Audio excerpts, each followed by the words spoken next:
Yeah. And, in Jesus' name we pray. Amen. What was the question? Oh, how do you get past?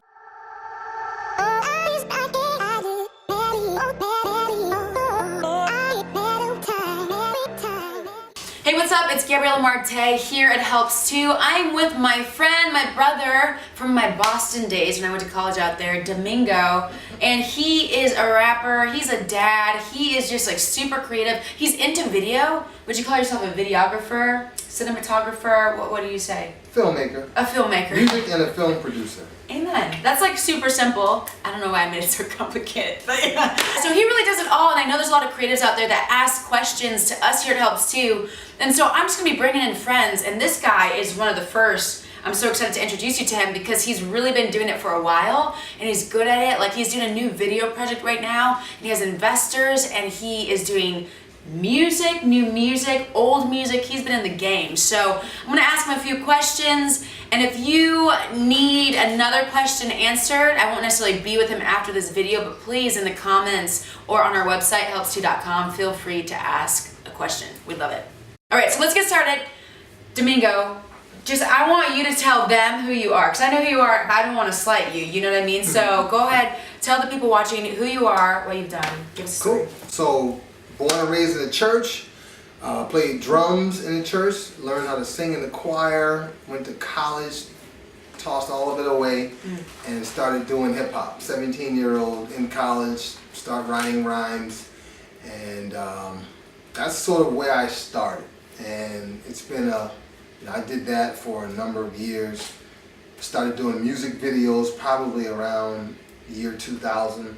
That turned into doing some documentary work, films around 2006. So then in 2006 I started doing film, but all the while I've been doing music. So it's just been this long journey. Well, okay, so as a creative, I want to just ask you, because for me there was always this battle, because I'm a musician, if you guys didn't know that. I do music. I started in music, and then now I do Helps Too stuff too. I love both. And they work together. But I had this moment of people, like, I had to jump this bridge from thinking about doing it to doing it. What did that look like for you? Was there a lot of resistance, or like the bridge to becoming an actual creative? Like, you're a filmmaker, a musician, like you going from, in my mind, I want to be these things, to doing it. Was there a battle, or how did that look like for you?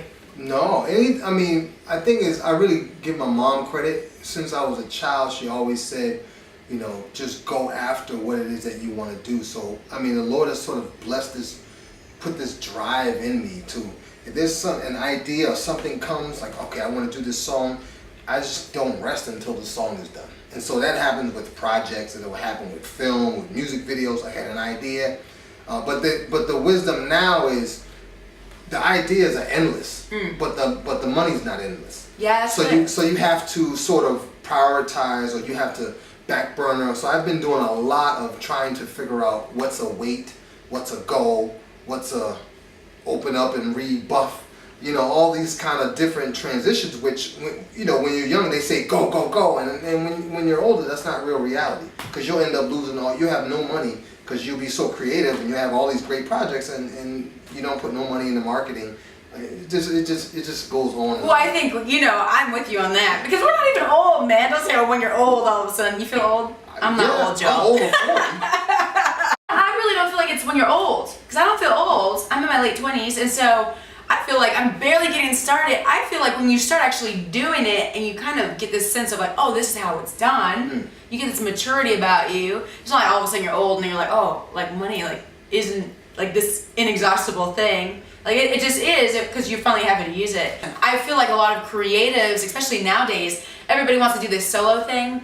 And they don't really value this sense of community. And you're like blessed with a wife. Like, I know some people are like, want to be single forever, and I was one of those people. That's a blessing to wake up next to somebody every day who has your back.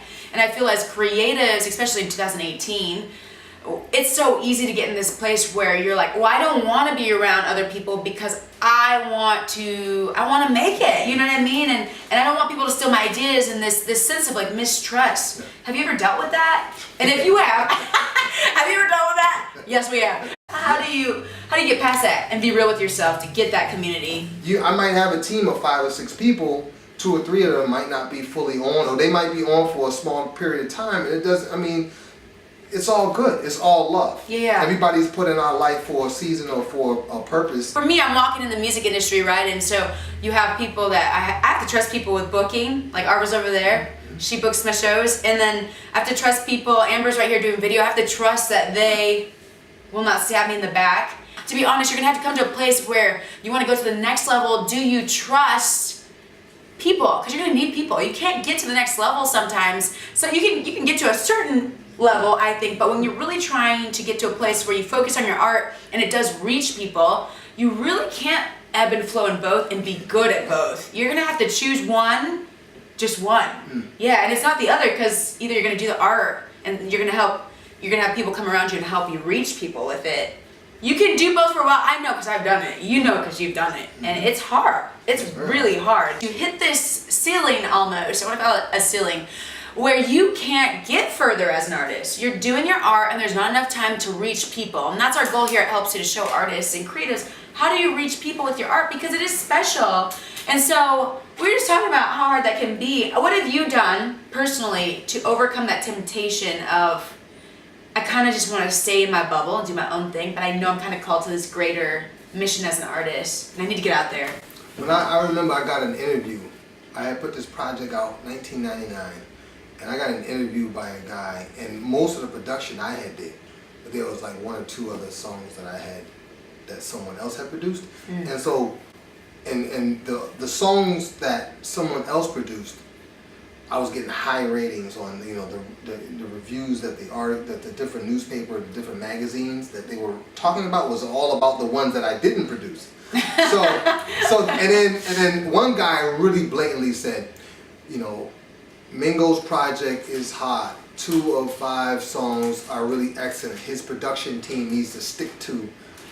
And so it was like, like, so the songs that you produced, yes, they were the like, ones that I did, they were like, get rid of that, get rid of that production, stick with the other production, you'll be better. Yeah. And like that was really, really good for me to hear that. Like, and so I think the power in collaborating is stop trying to be Stevie Wonder, written, produced, directed, all the vocals, and you know, stop doing. Not everybody has that. You have to be real with yourself. Like, that is not me. It's surely not me as Marte. And you will get burned by people who you bring in. I mean, I've gotten burned so many times. But you know what?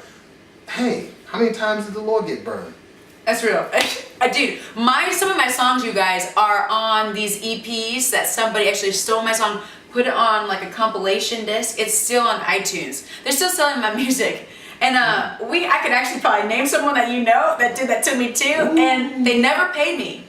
And it was up for like 4 or 5 years, honestly. Oh, wow. And I just looked the other day, I'm like, I want to see if the song is still up. Because I like the song, and they're getting paid for my music. You know what I mean? And it's like someone that's really well known in the industry, and you're just like, dang, like, I wish it weren't like this. I thought they were cool. They seemed really nice, like they had my back. Everyone else seemed to like them, but they burned me. And it's kind of hard when you know, I'm not like at this level that I could say something and everybody would be on my side. And so I'm not there. Maybe I'll be there one day. Who knows? I might never be there. But it's hard to be like, oh, so-and-so burned me when they're like this superstar in like your small niche of music. And you're like, oh man, like what do you do? And so, but at the same time, if you get stuck in that, like one person burned me, so now I'm either gonna be mean to everybody or not do anything, which I'm the opposite. I'm like, I'm gonna not do anything.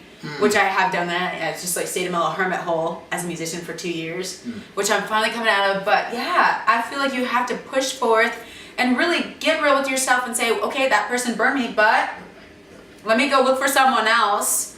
And yeah, I think that's how I do it. So make sure you subscribe. We here at Helps You, we love doing videos, and we have some great things coming at you. We have things for writers, musicians, business owners, anybody who really has a project and a heart to reach people. We want to help them do it. So if you are a creative or business owner, we got tons for you.